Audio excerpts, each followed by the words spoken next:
আমরা আসলে বাংলাদেশের নাগরিক স্বাধীনভাবে ভোট দেব, এটাই আমাদের প্রত্যাশা।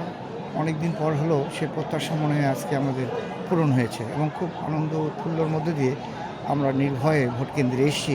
এটা আমাদের জনগণের চাওয়া ছিল এবং এই সুপ্ত চাওয়াটা আজকে যেন বাস্তবায়ন হলো। আপনি দেখবেন অনেকের মুখে একই কথা যে কোনো সমস্যা নেই, আমরা স্বাধীনভাবে নিশ্চিন্তে নির্ভয়ে নিরাপত্তার বেষ্টনীতে আমরা ভোট দিয়েছি। আসলে বাংলাদেশ স্বাধীন একটা দেশ, এই দেশে ভোট ব্যবস্থাটা এরকমই হওয়া উচিত, এটি জনগণের প্রত্যাশা।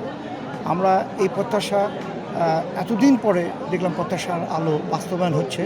এটা সম্ভব হয়েছে আমাদের বর্তমান যিনি সরকার প্রধান আছেন, chief adviser doctor professor Mohammad Yunus সাহেবের নেতৃত্বে তার টিম যে কাজটা করেছে, এটা একটা মাইল ফলক হয়ে থাকবে এবং এই প্রত্যাশাটা কেউ কোনো দিন ভাবে নাই যে জনগণের ভোটাধিকার অন্তত স্বাধীনভাবে প্রয়োগ করা উচিত, সুযোগ দেওয়া উচিত।